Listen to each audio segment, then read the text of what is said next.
I get a lot of emails and comments from my videos on what about this stock or that stock.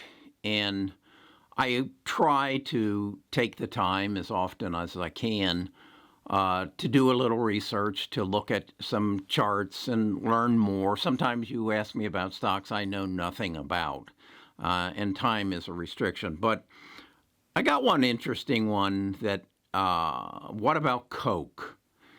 And I don't drink Coke. I avoid sugary drinks, but I know a lot of people do.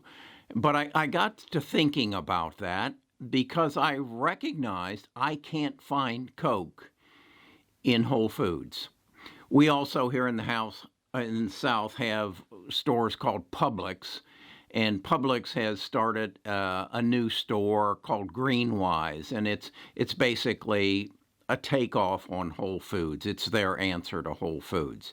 You can't find Coke in Greenwise. You can't find Campbell's soup. You can't find a lot of products that I grew up with. I'm pretty sure you can't find Twinkies and Hostess cupcakes either.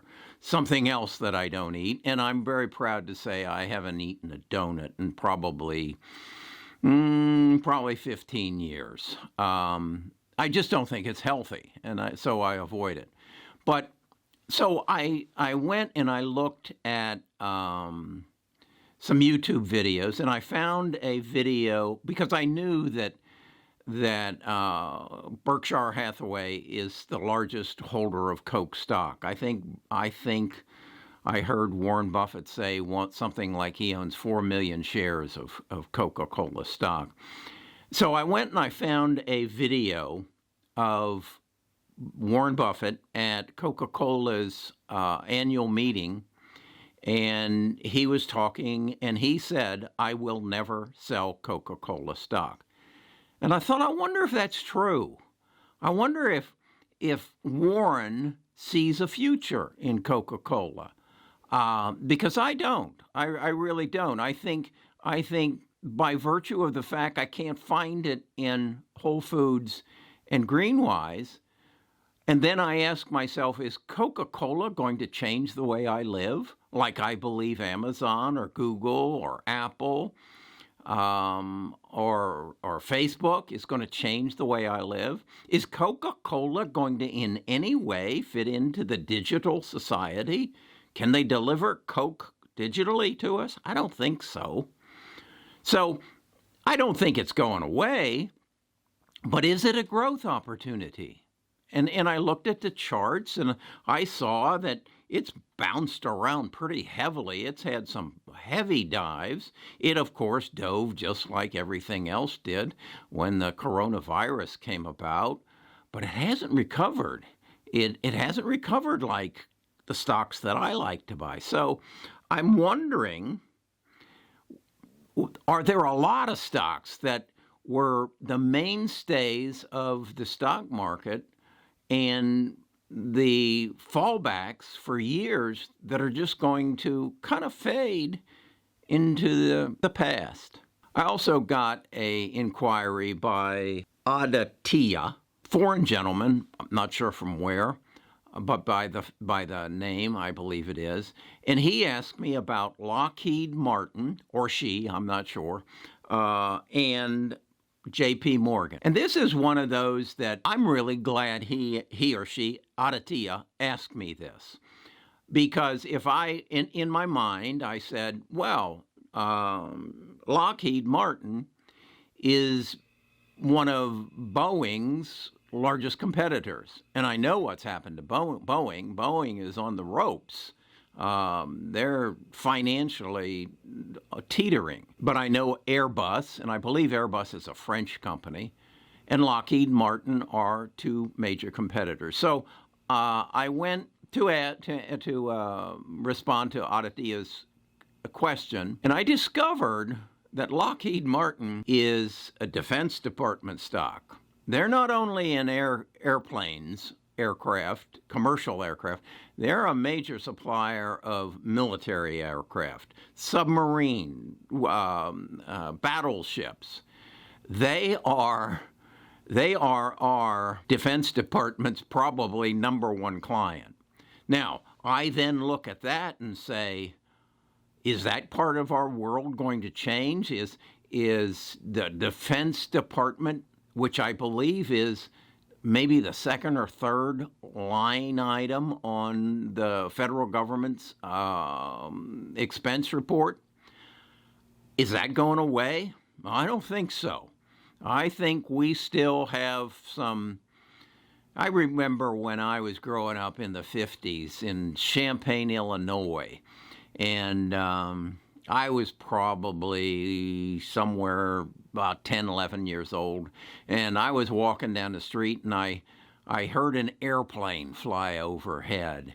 And this was the part of the time in our world when we feared Russia. I can remember Nikita Khrushchev taking his shoe off and slamming it at the, I believe it was at the UN, slamming it on the table and saying, "We will bury the United States." Well, I saw that on our black and white TV, and then I saw this airplane flying overhead, and I wondered if it was a Russian airplane and they were going to bomb Champaign, Illinois. These are thoughts that went through my head when I was 10, 11 years old, because in school, the fire alarm would ring 3 times and we'd do duck in cover.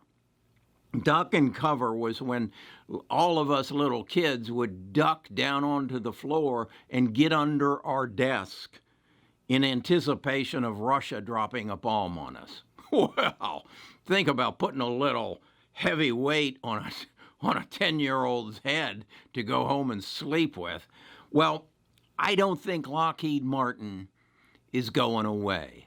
I'm moving Lockheed Martin into my research list. I'm going to add Lockheed Martin into one of the stocks I might want to buy. So I want to thank Aditya for bringing that to my attention. Now, the other stock that Aditya asked me to look into was JP Morgan.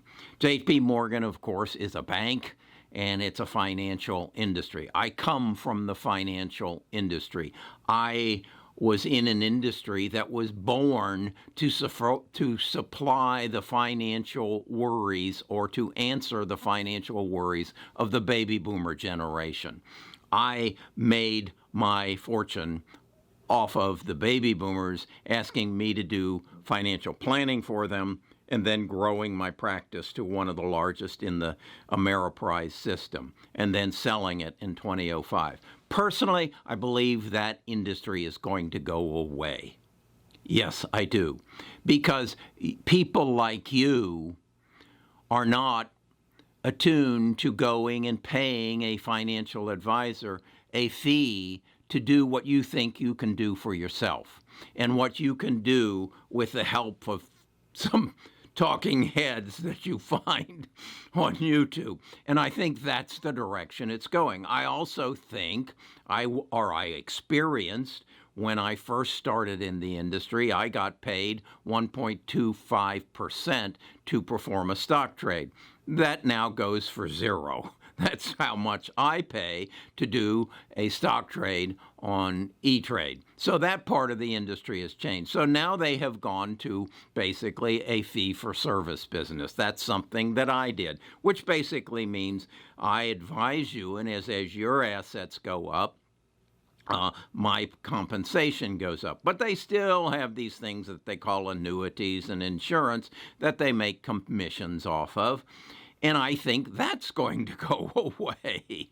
I think that for me to buy a life insurance policy and be thrown into an insurance pool with the same guy who's 75 years old, who sits on the sofa and watches Judge Judy and drinks those Coca-Colas and eats those Twinkies, and I'm in the same insurance pool with him, I think blockchain's going to take that away, and I will just go in and say, this is my data, this is my health, this is how I live, I don't drink Cokes, I don't eat Twinkies, and I don't watch Judge Judy.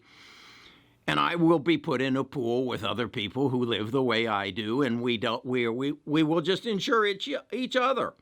And we won't have a 47-story building in downtown New York, and we won't have executives like Jamie Dimon, who makes $35 million a year, and when he's asked on 60 Minutes, does he think that's a fair salary, he says, that's not my decision. Well, Jamie, it is your decision, and I decide you aren't going to be paid that in the future because I'm not going to buy insurance from you.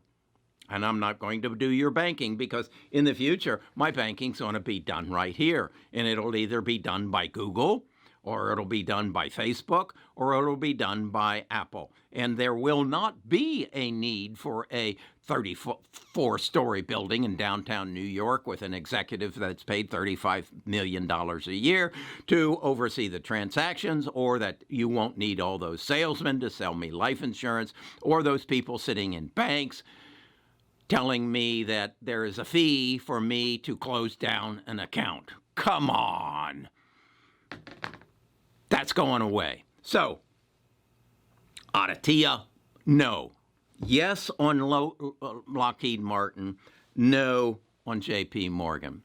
I suspect these are stocks that, and this is an interesting other thing. There are people who inherit portfolios from their grandfathers and from their parents and things like that. And I remember when Oldsmobile used to, there used to be a car called Oldsmobile, and it used to have a ad. I think it was them, or it was either them or Buick, and they would say, "This is not your grandfather's Buick." I think it was. "This is not your grandfather's Buick."